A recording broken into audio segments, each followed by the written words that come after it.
稲見、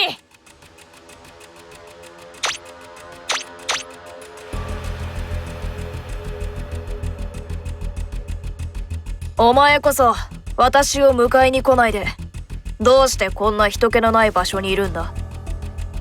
柳田ホールディングスの幹部と密会でもする気か？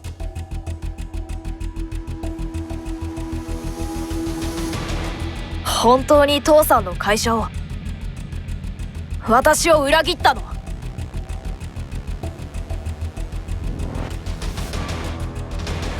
先に言っておくが、これ以上待っていても誰も来ない。もう手は打ってあるんだ。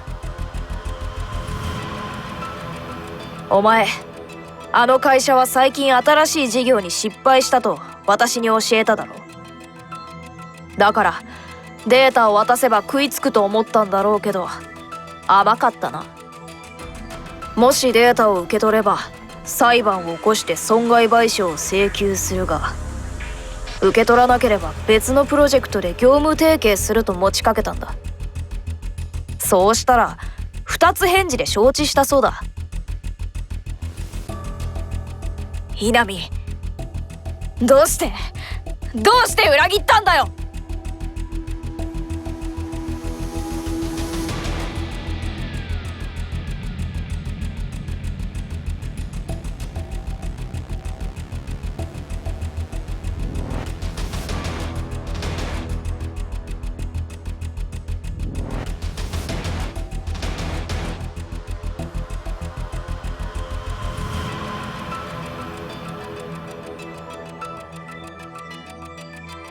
稲見、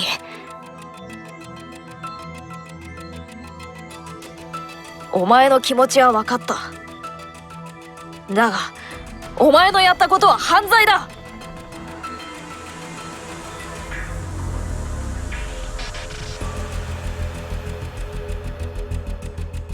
稲見、私はお前のことを信じていたんだ。お前と一緒に父さんの誕生日を祝いたかった。一緒にケーキを食べたり笑い合ったり、そんな日はもう二度と来ないんだな、稲見。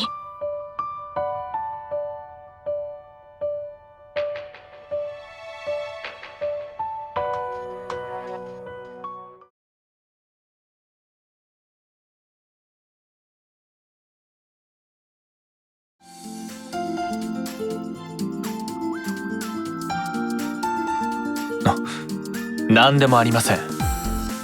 それよりパスワードが解けました。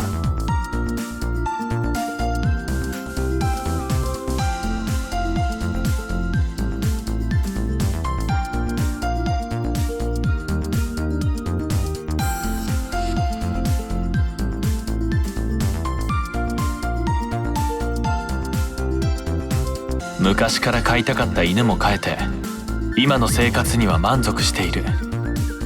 だが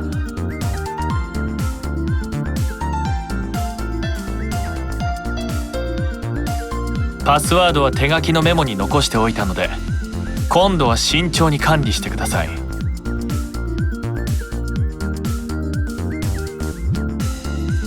この程度造作もないことです。次は私の手を煩わせないよう気をつけてくださいね。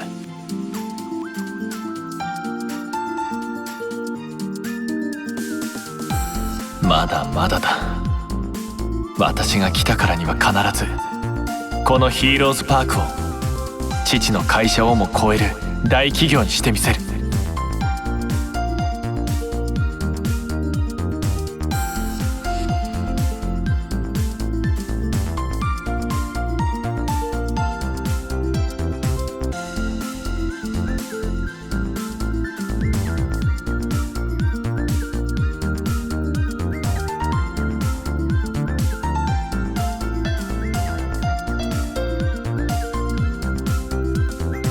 笑顔があふれる企業を作り上げるというのも悪くはないですね。